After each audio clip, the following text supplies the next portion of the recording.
Hey there YouTube, this is SJM4306 back with another video. This time, I did a video recently on this DS Lite, and this is a follow-up video. I ordered one of these clear cases, and this is going to look sick, I have a feeling. So we're going to do an install today. Now, it's not going to be exactly like a step-by-step. Let me just move some of this stuff out of the way. It's not going to exactly be like a one-by-one, step-to-step, but I'm just going to go through and kind of casually install it and maybe make some comments as I'm doing this. This is actually my first DS Lite reshell. I've never done a reshell. I've done repairs. I've worked on them before. I've done 3DS reshells and repairs and that kind of stuff. But I really haven't done too much with the DS Lite in general for some reason. Anyway, this guy, just as a reminder, was from my buddy Dustin. He sent this over to be repaired. And if you want to see the video on that, it's fairly recent. You can just look up like DS Lite repair. What was wrong with this guy again? Oh yeah, the cart slot was all mangled, and I fixed it. So now it works.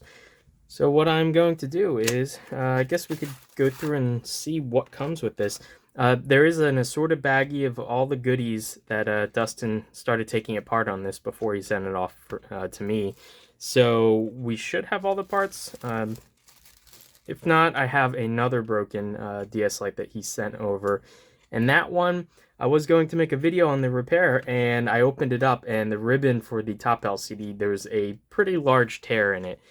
So unfortunately, that's not really gonna, and it's in a bad place too. It's like right where it flexes. So even if I did splice something in to fix it, it would probably get torn as soon as I flip the hinge open. Anyway, here on the kit, you can see it's actually kind of a little bit, from the pictures it looked like it was like water clear, but there's sort of a matte texture on it.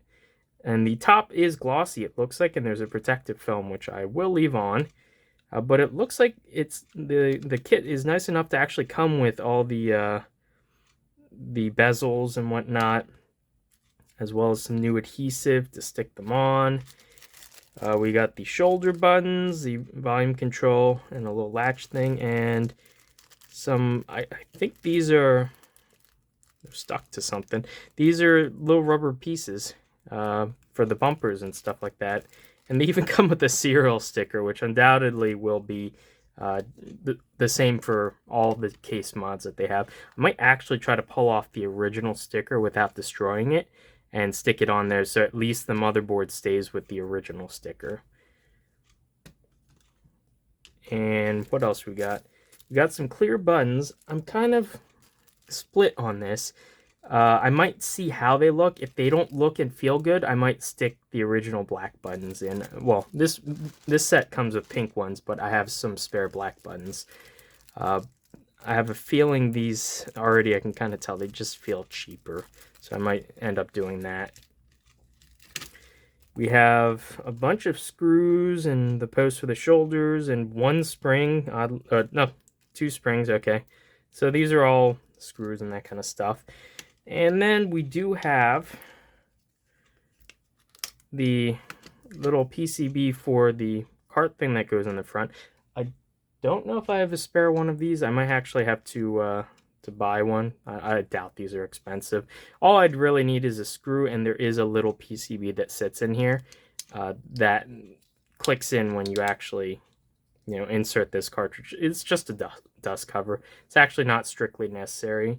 But it just makes it look more complete, in my opinion, so I might just opt to do that. And yeah, even the back has a protective film on there. And yeah, I can already tell this is going to look pretty nice. The plastic is, I can already tell already, it's a little bit cheaper. This is actually not as bad, though. One time I did a blue reshell. I believe I have a video a very long time ago from when I was in college. A blue reshell of a PSP, and that shell felt very cheap. This actually feels not that bad. This feels closer to the original, but not quite as good. The original is built like a tank. This flexes a little bit. It feels, the plastic quality feels a little bit off, just slightly though, not massively. But anyway, so this is already mostly apart. So all I'm really going to be doing is just starting to dismantle this just ever so slightly, just to get inside. Get this back cover off. There we go. I believe, yeah, they do have this metal shield part in place on this. It's interestingly enough a different color. This is blue. I guess I'll just leave that in there. And we might actually have to, now that I'm looking at it. Oh no. So it does have the stylus. And it actually does come with one too. Nice. A clear stylus to match the clearness. So I don't think we have to pull anything out. Maybe just this little bit here. Not sure what this is exactly. Looks like, yeah, I'm not really sure, but looks like I am going to have to unscrew this. So let me just pull out this stylus retainer and then pull this out. I'm not sure exactly what that does, but this one's missing it, so I'll just replace it. So yeah, I'll be honest, still not sure what this does. It might just be for mounting, like maybe it supports the switch or something on the motherboard. One thing I am worried about, I know is an issue on a lot of aftermarket shells, they use usually self-tapping screws, and if they use really cheap screws and the plastic molding is undersized too much, it is usually pretty easy to strip the screws out. So that might be something I have to be very careful about. And specifically when I'm screwing things in, I might have to either pre-insert and very carefully create the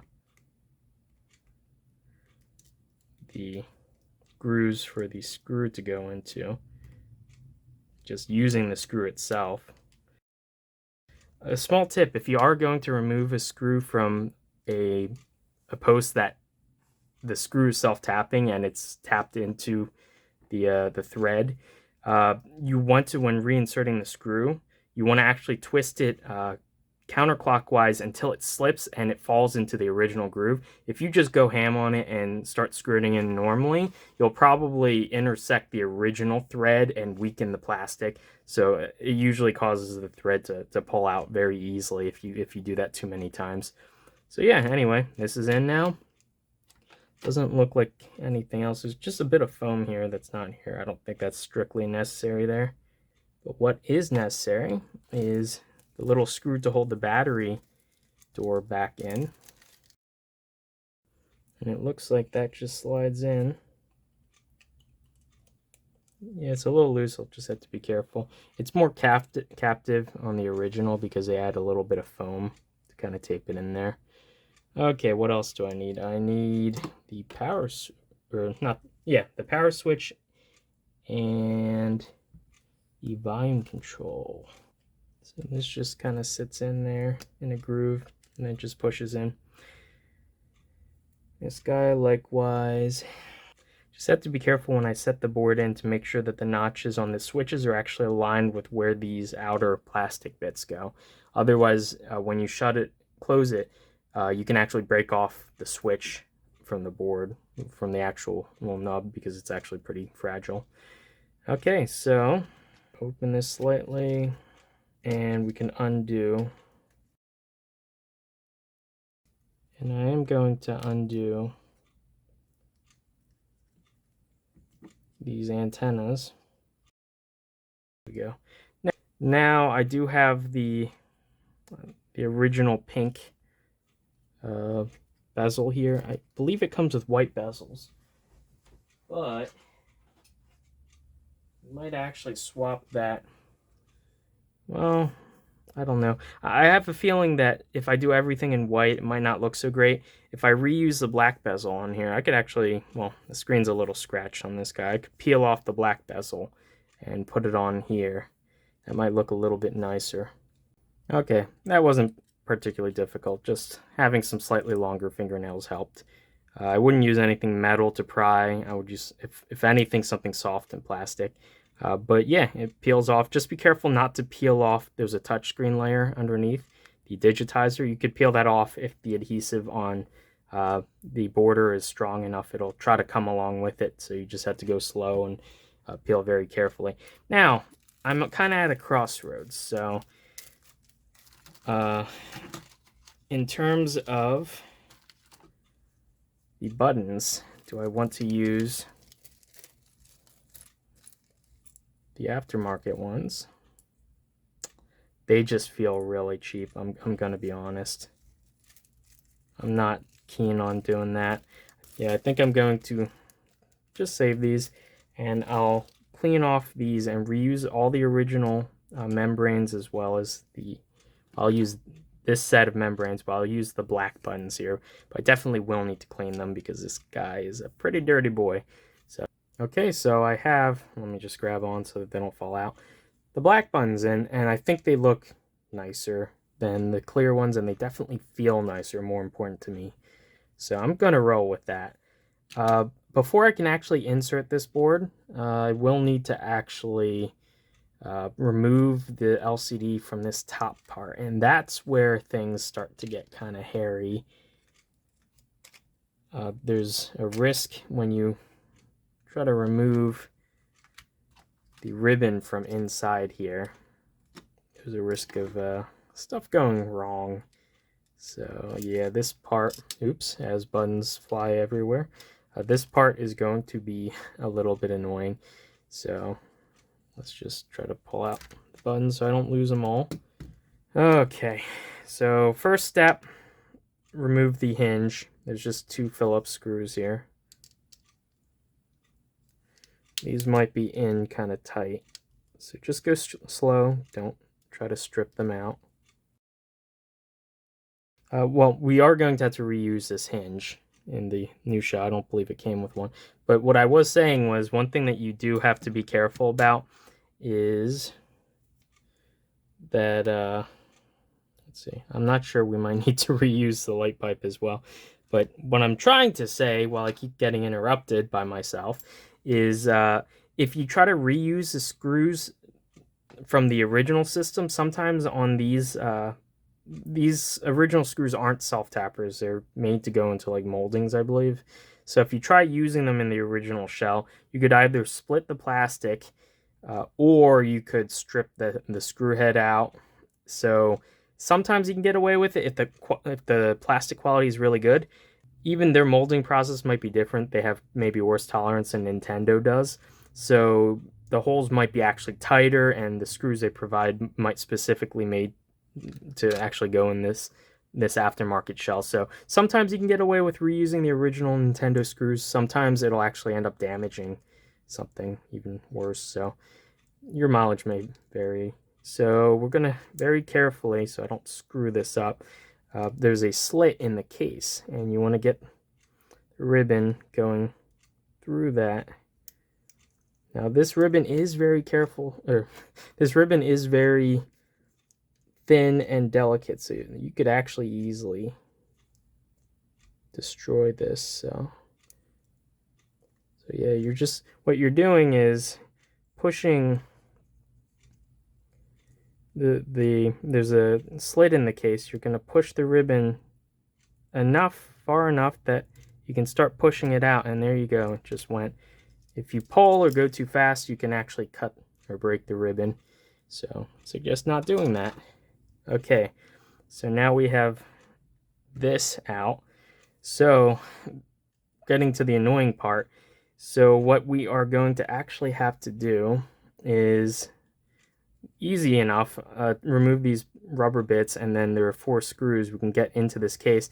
Now when you get the screws out of the case, all you have to do is slide the front bit, slides that away, and there are little catches, and once you slide it far enough, it'll release, and you can actually pry the screen, the top lid off, and you'll be left with the bottom of the top lid and the LCD and everything.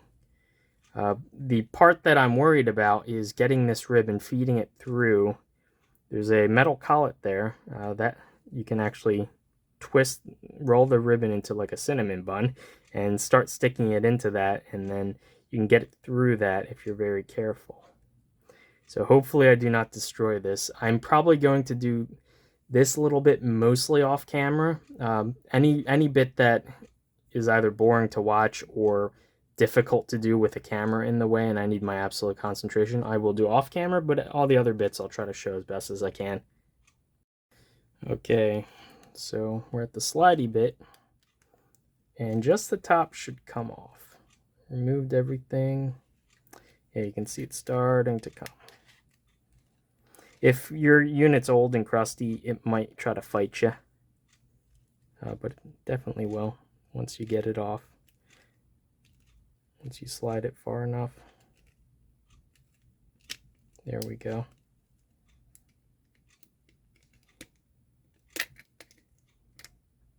There. So we do have like a shielding tape thing here from, I guess, the back of one of the speakers onto here. Probably not strictly necessary. There are little bits of foam as well to press the LCD forward a little bit. Okay, so here's the part that frankly terrifies me. We need to thread this through so we can get it through this hinge, and preferably without destroying everything. So there, I'm just going to... So the LCD is actually kind of glued. There's adhesive. Well, it's not glued. There's adhesive on it. And we do need to separate it without damaging the LCD though. There. Don't pull it all the way because the ribbon's still attached, and there are little pieces of tape here and wires in the channel going over to the speaker, as well as the mic is in there. So we can just get that up just so it doesn't rip when we could tear this off. Okay, one other thing I forgot is the speakers actually have a bit of, I think it's like foam, probably to dampen. Yeah, I think maybe adhesive or foam or something to dampen it from the case, but just to lift the speaker off slightly, I guess, so it doesn't hit the case, the front of the diaphragm. So we're gonna borrow those and put them in the new shell.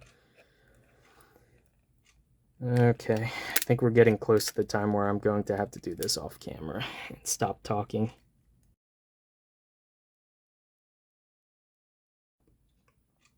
Okay, so I slipped this collet off. I did exactly what I said. I rolled the connector into kind of like a cylinder so I can start getting it through there. That's how I was able to slide this collet off.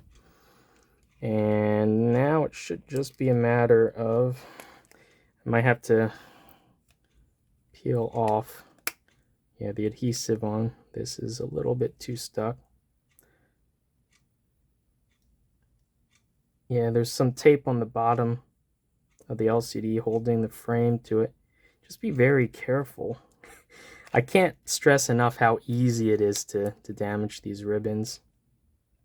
And yeah, trying not to apply pressure to the screen at the same time. Yeah, it looks like we're getting there.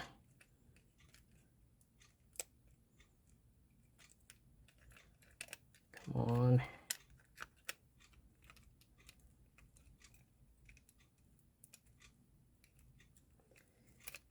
Okay. Okay, I think, well, at least part of the whirring part's done. The other whirring part is when we actually have to reinsert all this into the new shell. So there, we got the Wi-Fi antenna. And got the microphone.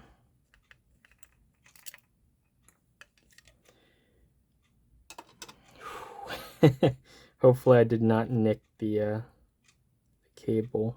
Otherwise I will have to buy a new screen if I did. Now I'm going to do the same thing, carefully peel this pink display up and swap it for a black bezel. Okay, I have a black bezel here. It is very dirty, so I will clean this. Oh god. On tonight's episode of fiddly shit I've ever done. Yeah, I got this screen on. Maybe the bezel's not quite sitting right there, but yeah. Yeah, I managed to do it. I just need to slide this collet on to the end there, and I will screw this together and hopefully never have to open this again, because that was pretty bad. But this was kind of annoying. Actually, very, very annoying. Anyway, yeah, so hopefully, yeah, let me just get the top on before I mess something else up. Okay, so I got the ribbon in. Hopefully I didn't squash anything or rip anything. By the way, just be super careful. Like, treat it like it could rip if you breathe on it wrong. Anyway, I ended up putting the old light pipe in because it looked a bit more opaque. So it probably diffuses the light a little better. Anyway, we're at the point where I'm going to have to screw this in. These are the original screws. What I'm going to do is, before I screw it in there, pre-thread it very carefully with a nice sharp screwdriver and go slow and keep backing it out until I get all the way, not all the way, but nearly all the way in. And that'll reduce stress when I actually go to put it in for real. Okay, I actually had to break out the actual screwdriver instead of using this little dinky thing. Yeah, you actually have to thread the original screws. It doesn't come with any. You have to use the one that came with this original piece, and you have to very carefully like create the threads by forcing it in very carefully, and I was able to do it, but that was a pain. Holy crud. Anyway, it's in there now. The hinge does work. I reuse the hinge. There's a bit of flashing, I noticed, on the plastic from, there's a spot right next to it with a molding hole. I just snapped that off. That's not part of the case or anything. It's not supposed to be there. Anyway, I guess now all that is really left to do is reinsert the cable, route the antenna wires and whatnot, these two little guys, through the top part there, I believe. One of them, I will have to think about this for a sec. Wait a minute. The black one goes to the Wi-Fi antenna. The white one is the microphone. So the black one has to go here, and the white one has to go here. So I believe the white one actually routes. There's little pegs in the case and a little cutout that actually goes like through the case here to hold it, and you kind of press fit it into the plastic, and it just sort of lives in a groove there. So that'll be easy enough doing. I'm going to have to figure out routing and replug this ribbon in, which I'm sure is going to be equally as painful as everything else so far, and then we'll get the main board screwed down. Okay, that took quite a bit of finagling. So yeah, it was annoying getting this seated in. It was annoying getting this threaded through, and it was super annoying getting this ribbon in. So I'm actually going to run a power test right now. Make sure it still turns on, because if you don't get that ribbon exactly correctly in there, it could prevent the DS from booting up, and you want to find out now when I can still fix the issue, rather than when I screw everything together and it won't turn on. That'll just make me want to cry. So I'm just going to hold the battery here and turn this on. Okay. I'm going to have to actually dim the lights. Looks like one of the screen ribbons isn't in. I'm going to guess it's the top one because that was a pain to get in. So let's just turn this off. So yeah, the top one isn't not flashing. So yeah, that ribbon is not in there correctly. Or worst case is I nicked it when I was inserting it and finagling it and all that, and it's damaged. But hopefully I'm just going to reseat the ribbon and see if that fixes it. Okay, I just reinserted that. That took like 2 minutes or 3 minutes just to reseat that ribbon. Oh, geez. I used thin tweezers, but these are so sharp you could easily skewer the ribbon. So if you're going to do that, use kind of dull tweezers or just be super careful. Let's see. Please turn on, for the love of God. Yes! Oh, thank God. Okay, I'm gonna, before I jinx this more, I'm going to continue with the assembly and not screw anything else up anymore. Oh God, that was painful. Okay, so we have the little springs and the shoulder buttons. This one's the left. Let's see, if I'm holding it, this is upside down, so my right is on the left and my left is on the right. and the spring goes in. There's like a loop part. It goes with the loop facing up, I believe. I don't think it really makes a major difference, but well, yeah, it actually kind of would. But yeah, so what we are going to do is insert the peg, and the spring end bit is just flailing around here. Jeez, I had a coughing fit there. I'm gonna try to get the spring to go in to the little bit there. Yeah, actually, I think I have these springs swapped, because they do have a bit that the bottom edge goes downwards, and I think they are mirrored. Yeah, they are. So you need to, on the right spring, the bit that goes down has to go towards the body, if that makes any sense. It's really weird, but basically, if you have them swapped, you could probably make it work, but it would be a lot harder to do because the spring would want to keep trying to jump up. Because you want to get the spring into these little fingers. On this side, you can see it quite clearly.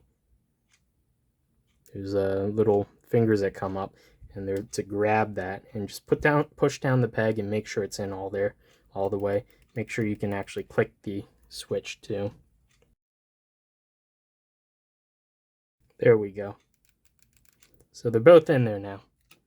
Okay, got the 2 screws in. Make sure you use the short ones so that they don't actually break through the plastic. And now we have to actually worry about the switch positions. So I'm going to move this to the same position as the clear outer part is going. The power switch has to be all the way at the bottom because this is spring loaded, so it'll always be naturally at the bottom. And this is fine. Yeah, that's fine. So yeah, it looks like I am going to have to peel off the protective film on the back now so I can get access to all the screws and stuff. Now, aftermarket cases are notorious if you over tighten screws. Sometimes some of the buttons either won't click or they'll be stuck, permanently click. So we're just going to do this up loose right now. Okay, one of the last things I need to do, besides getting this sticker applied and putting the rubber pads on all over the place, is I need to take out the retained screw that's on the original battery door and stick it in here and put the C-clip, the circlip, back on. And so these are always a real pain to get off and to get on. So I'm going to use a pointy tool and maybe a pair of tweezers just to hold it in place and to help it along. And what we're trying to do is get this clip off without pinging it off halfway to the moon. We might have to rotate it to get it into position correctly so that it can actually get off the post and not bind on the plastic. There we go. Okay, I scratched the plastic a little bit, but that's kind of inevitable. These are really hard to get off, usually. Okay, I have the screw back on. Put it into the new door hole. And get the C-clip aligned.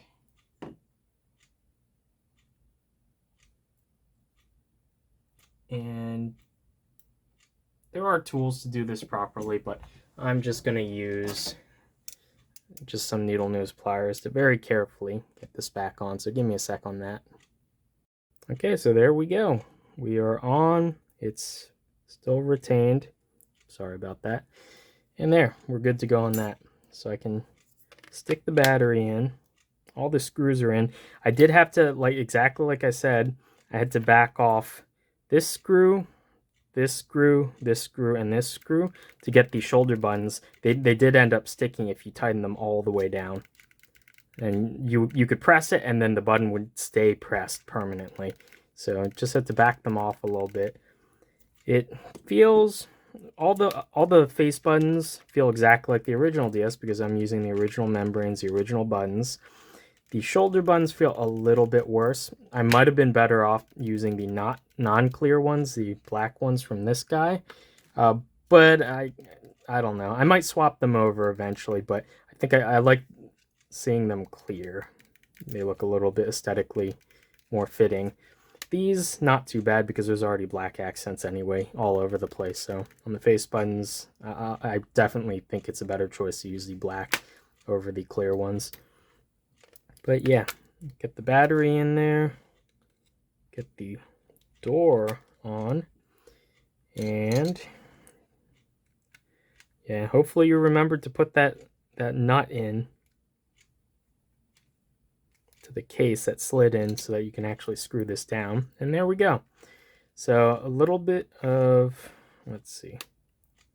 Oh yeah, I have to pull the sticker off, the original bottom.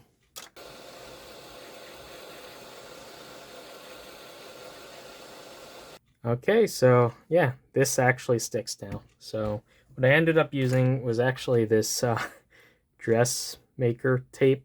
My sister had this, and yeah, when my sister moved out, she left that, so I borrowed it. Anyway, yeah, it works, and it actually holds pretty well now, so good enough. That actually does look significantly better than this. Yeah, so there's that. One very last thing to do is the ASMR bit, is where I pull off the protective film on the top, so let's just do that.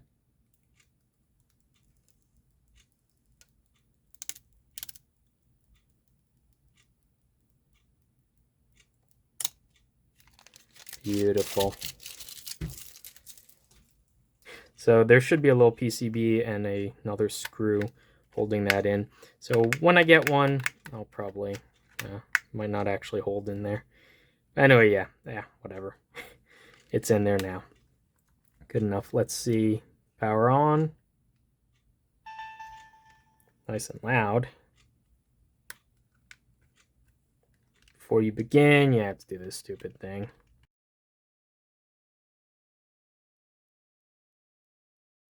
Yeah, it's not particularly bright, the light pipes. There you go. You can see it now. So let's just see. Yeah, touchscreen seems to work. So I believe you can actually go into calibration, and I can test this out. So where's that? System settings.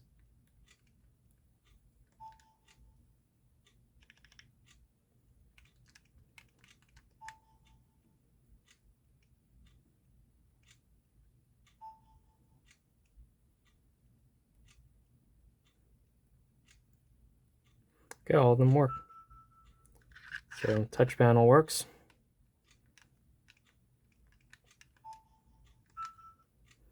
So yeah, let's grab a game or two and fire it up. Let's do Dawn of Sorrow. You can actually see the bottom glow from the ribbon.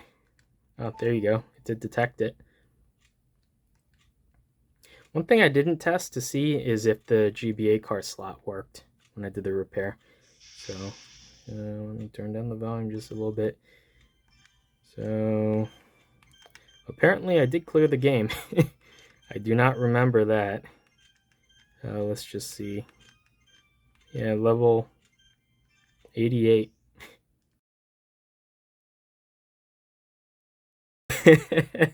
Just rushed through. Anyway, yeah, it clearly works. So pretty happy with that. Let me grab one final thing I want to test is a GBA game. Make sure that that works as well. I think the only appropriate game to grab, the precursor to Dawn of Sorrow, is Aria of Sorrow.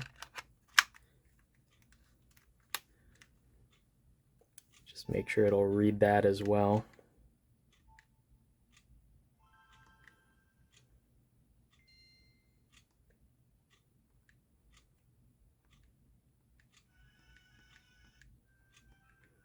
There you go. It looks like it has. And it looks like I have two saves.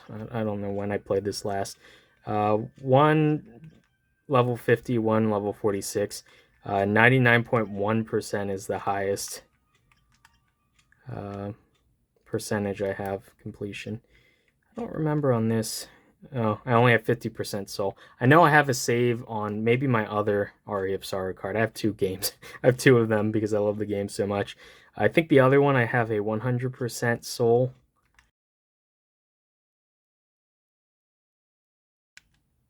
So yeah, anyway, everything works great on this. Just bring back the lights. So yeah, you can see it's slightly frosted. It's not as clear as some of the pictures that I saw online made it look like it was like glass clear. Actually, the back is very clear. That looks quite nice. You can see all the components there. Still not really sure what that little bit of plastic does. I think it's just to press on the back so that when you press the buttons it doesn't flex the board, I guess. Anyway, yeah, but everything works. It looks fantastic. The front, very smooth, very nice looking. I just wish the front were a little bit clearer. You can see it almost looks like they're made of different types of plastic. The bottom is like super crystal clear. There is something going on here. I guess the molding, when they did the injection molding, I guess maybe there's some scratch marks or something, tooling marks, or when they ejected it, maybe it scratched. But yeah, that's kind of a bit how you doing. But yeah, I wish the top were just a little bit clearer.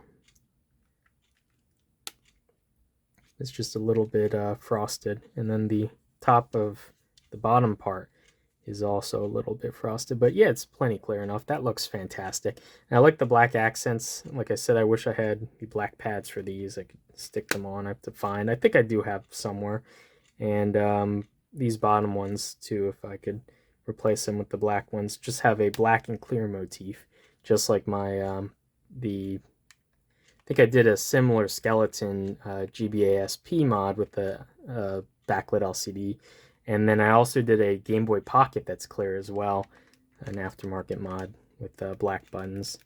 But yeah, anyway, yeah, that's kind of it. I've seen pictures online of people doing these and they looked fantastic. I always wanted to do one. I have my childhood DS Lite, which I'd rather not touch just for sentimental reasons, so I'm not going to mod that. But this is prime candidate now to maybe do some LED mods. And one thing that I've been reading about that I might also want to do is do the TV out mod on this. Another thing is replace this with a standard USB port so I can just charge with a standard USB charger. Maybe add a video out. I could drill into the side here, add it like a 3.5mm composite video output. And there's a mod that you can do where you can switch, you can add a button, like a tack switch somewhere, to allow you to switch the top and the bottom screens and do all that kind of funky stuff. But yeah, in terms of fit and finish, this isn't really a review of the case.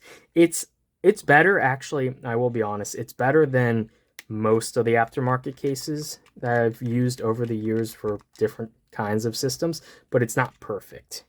There's definitely some issues here. You can see it's not, there's a gap here just because it's very thin and they didn't use quite sturdy plastic as Nintendo did, so there's little gouges and it doesn't quite fit 100% perfectly, but it's good enough, honestly, for me, and it looks fantastic. So yeah, really happy with this. This took, I want to say, from start to finish, it took me about 2 hours just because I had to stop and do something else for a quick sec. But uninterrupted, this easily would have taken me maybe about an hour. Maybe an hour 10 minutes, something like that. Yeah, anyway, if you guys are interested, I will put a link to the search so that you can find one of your own. Now, just keep in mind, whenever I put links up, if it's for like one specific seller for an exact item, usually those kind of links go down within like a month. So the seller will sell out and usually not restock, and then I get a million comments from people saying, hey, your links are broken. Well, I can't sit there my entire life and keep updating my links. So what I'm going to do is just post a general search. So if any of these cases from any seller is still available, then the search should come up with it. If not, then that means that this case has ceased production and they stopped selling them. So unfortunately, if you click on the link and none show there, you can try typing in slightly different search terminology to see if maybe they changed the keyword. But other than that, maybe they'll stop making these after a little while. But yeah, so if you do want to get them, I guess, sooner rather than later.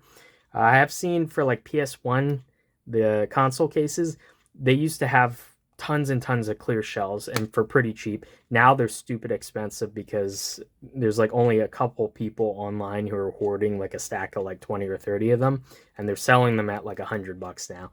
So yeah, this is one of those things you need to get on this, when they're actually available, because when the stock dries up, prices are going to shoot up. So anyway, I don't see that happening for a little bit of time. The DS is still kind of relevant and popular enough that they have plenty of these shells available, but I could definitely see like within the next 10 years, it might be very difficult and or expensive to get one of these clear shells.